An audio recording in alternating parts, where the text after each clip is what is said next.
Right. Janasena టీడీపీలో పరిణామాలు ఎలా జరుగుతున్నాయి, ఎలా తిరుగుతున్నాయి? టీడీపీ జనసేన మధ్య సమన్వయం అయితే కుదరటం లేదు. 2 నెలలుగా సమన్వయ భేటీ జరగలేదు. ఇవాళ ఎట్టకేలకు టీడీపీ జనసేన సమన్వయ కమిటీ భేటీ జరగనున్న నేపథ్యంలో ఎవరికి వాళ్ళు సీట్లు ప్రకటించేసుకుంటున్నారు. పవన్ హామీలను పక్కన పడేసి కేవలం టీడీపీ హామీలనే చంద్రబాబు ప్రచారం చేసుకుంటున్నారు. నవంబర్ 1న ఉమ్మడి మేనిఫెస్టో ఇస్తామన్న పవన్ 3 నెలలు దాటినా ఇంకా ప్రకటించలేదు. ఉమ్మడి అభ్యర్థుల జాబితాను సంక్రాంతికి ఇస్తామని ప్రకటించలేదు. జిల్లాల్లో కూడా సమన్వయ కమిటీల సమావేశాలు నిలిచిపోయాయి. ఇవాళ సమావేశంలో అయినా తేలుతుందో లేదో అనే అనుమానాలు రేకెత్తుతున్నాయి.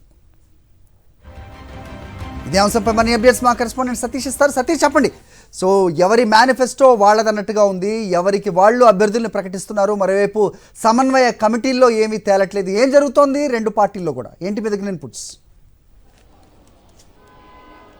అది తెలుగుదేశం పార్టీ జనసేన మధ్య సమన్వయం అనేది ఇప్పుడు పెద్ద ఆ సమస్యగా మారింది. ఆ 2 పార్టీలకి దాదాపుగా 2 నెలల నుండి ఆ 2 పార్టీలకు సంబంధించి రాష్ట్ర స్థాయిలో జరగాల్సినటువంటి సమన్వయ కమిటీలు కూడా జరగడం లేదు. ఈ రోజు ఎట్టకేలకు ఆ సమన్వయ కమిటీ సమావేశాన్ని ఏర్పాటు చేశారు. అయితే ఈ సమన్వయ కమిటీకి కూడా లోకేష్ హాజరు కావట్లేదు, పవన్ కళ్యాణ్ కూడా హాజరయ్యే అవకాశం లేదు.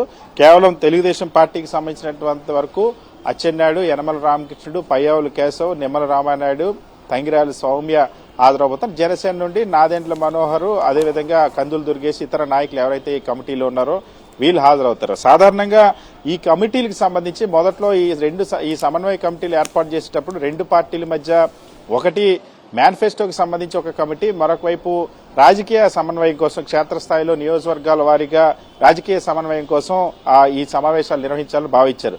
రాజమండ్రిలో చంద్రబాబు జైల్లో ఉన్నప్పుడు రాజమండ్రిలో ఒక సమావేశం జరిగింది. పవన్ కళ్యాణ్, లోకేష్ దానికి అటెండ్ అయ్యారు. తర్వాత విజయవాడ నోవాటల్లో జరిగింది. దాదాపుగా 2 నెలల నుండి ఇప్పటి వరకు ఈ సమావేశాలు కూడా జరగలేదు. సో మరొక వైపు క్షేత్రస్థాయిలో 2 పార్టీల మధ్య పూర్తిగా భిన్నమైన వాతావరణం ఉంది. పవన్ కళ్యాణ్ వరుసగా తన అభ్యర్థులను తాను ప్రకటించుకుంటూ వెళ్తా ఉన్నారు. చంద్రబాబు కూడా తన అభ్యర్థులను కూడా ప్రకటించుకుని వెళ్తున్నటువంటి పరిస్థితి ఉంది. మరి ఇవాళ జరిగేటువంటి సమావేశంలో ఏం తేలుతుందని చూడాలి. ఇవాళ మధ్యాహ్నం ఈ 2 పార్టీల సమన్వయ భేటీ జరగబోతుంది.